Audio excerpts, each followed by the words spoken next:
네, 안녕하세요. 담백한 경제 2%입니다. 썸네일에서 보셨겠지만 제가 이번 907 대책을 보면서 느낀 부분인데, 민간에서의 임대가 지금 전체의 80% 이상을 차지하고 있는데, 이런 민간의 임대를 아예 소멸시키려고 작정을 한 게 아닌가라는 생각이 드는 게, 이번에 627 대책 때문에 그 등기를 치면서 전세에 들어가는 세입자에게 전세자금 대출을 받지 못하게 하면서 전세를 한번 눌러줬는데, 이번에 907 대책에 나온 대책 중에서 주택 매매와 주택임대 사업자에 대한 신규담보대출을 전면 중지하겠다.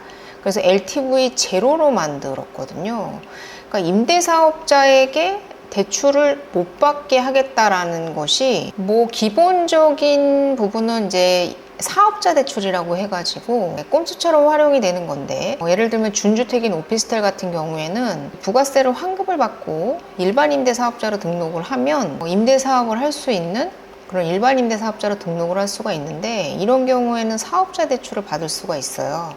근데 이 사업자 대출로 잔금을 치르고도 그런 경우에는 반드시 사업자만 임차인으로 들여야 되는데, 그러니까 주거용 목적으로 사용하면 안 되는데, 이것을 꼼수처럼 활용해서 주거용으로 전입신고를 하지 않고 주택처럼 사용하시는 임대인분들이 있으셨는데, 그런 부분에 대한 부분을 기본적으로 차단하기 위함이라고 얘기는 하고 있지만, 그렇다고 하면 준주택에 대한 부분에 대한 사업자 대출만 막아야 되는 것이 맞는데, 지금 이번에 발표된 게 애매하기는 해요. 애매하긴 하지만 주택임대 사업자에 대한 담보대출도 지금 막겠다라고 기사에서 나오고 있고, 그리고 907 대책의 원문에도 그렇게 표현이 되어 있기 때문에, 기본적으로는 그럼 준주택이 아닌 일반 주택에 대해서도 대출이 막힌다라고 봐야 되는데, 또 걱정하실 부분이 있으실 텐데, 기존의 임대사업자가 계약갱신을 하는 경우에는 그대로 대출을 내주고, 그리고 돈을 돌려주는 목적으로, 그러니까 전세 퇴거 자금 목적으로 대출을 받는 경우에는 가능하게끔 하겠다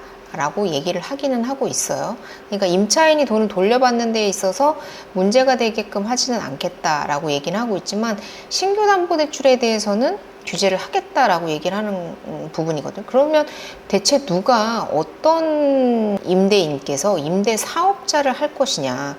임대 사업자는 의무가 상당히 많거든요. 대출까지 막아버린다고 하면 그 어떤 임대인이 임대 사업자를 하겠느냐. 10년 내내 5%밖에 올리지 못하는 그런 규제뿐인 그런 임대 사업자를 과연 누가 할 것이냐. 취득세 조금 감면받겠다고 주택임대 사업자를 하겠느냐라는 부분인데, 이게 규제를 할 이유가 없거든요. 근데 임대사업자에 대해서 주택 담보대출을 내주지 않겠다라는 건, 일반 민간인이 임대를 주는 걸 허용하지 않겠다라는 얘기로도 들릴 수 있는 부분이거든요. 임대사업자가 주택을 보유함에 있어서 이게 갭투자에 활용이 된다 해서 지금 주택담보대출을 막겠다라고 얘기를 하고 있는데, 안 그래도 지금 전세가 부족하고 공급 자체가 부족해서 지금 전월세가 부족해지는 그런 상황이 도래할 것이고, 이 부분에 대해서 정부에서 뭐라고 얘기를 했냐면, 공급이 부족해지겠지만 그 부분에 대한 대체제로서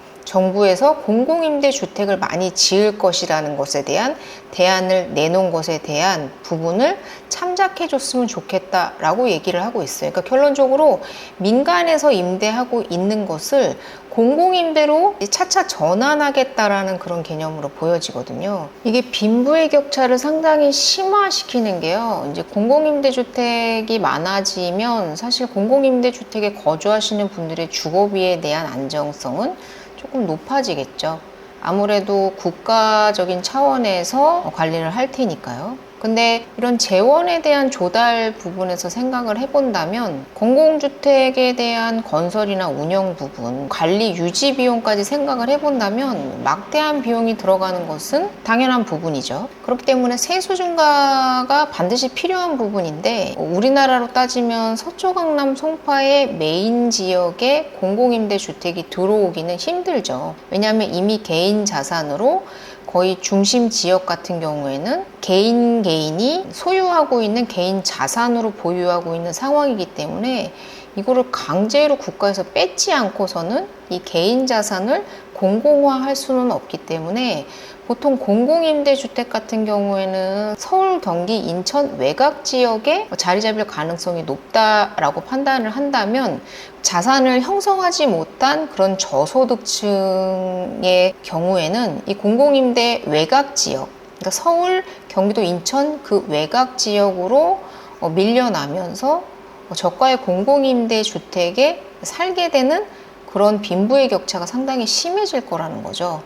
공공임대주택에 대한 건설과 운영 관리를 위해서 계속해서 고연봉자들이나 고자산가들에게 더 높은 세금을 부과하면서 점점 더 세금의 전가가 일어나면서 중심 지역의 주택 가격은 더욱더 상승할 거라는 점, 이것이 계속 악순환으로 회전할 것이라는 그런 부분에 대해서는 상당한 빈부의 격차를 가져올 것이라는 것은 불보듯 뻔하다. 예를 들면 싱가포르 같은 경우에도 그 어떤 나라보다도 빈부 격차가 상당히 심한 나라다. 그래서 공공주택이 많아서 주거비 안정에는 상당한 큰 효과를 주고 있지만 상위 소득, 고소득자의 경우에는 그런 고가의 주택을 보유함으로써 자산의 격차가 상당히 심해지는 그런 부분이 분명히 존재하고요. 공공임대주택이 꼭 반드시 나쁘다라는 것은 아니에요. 공공임대주택으로 하여금 주거비의 안정을 가져올 수 있는 부분도 있지만 그것이 자산 격차를 줄이는 데에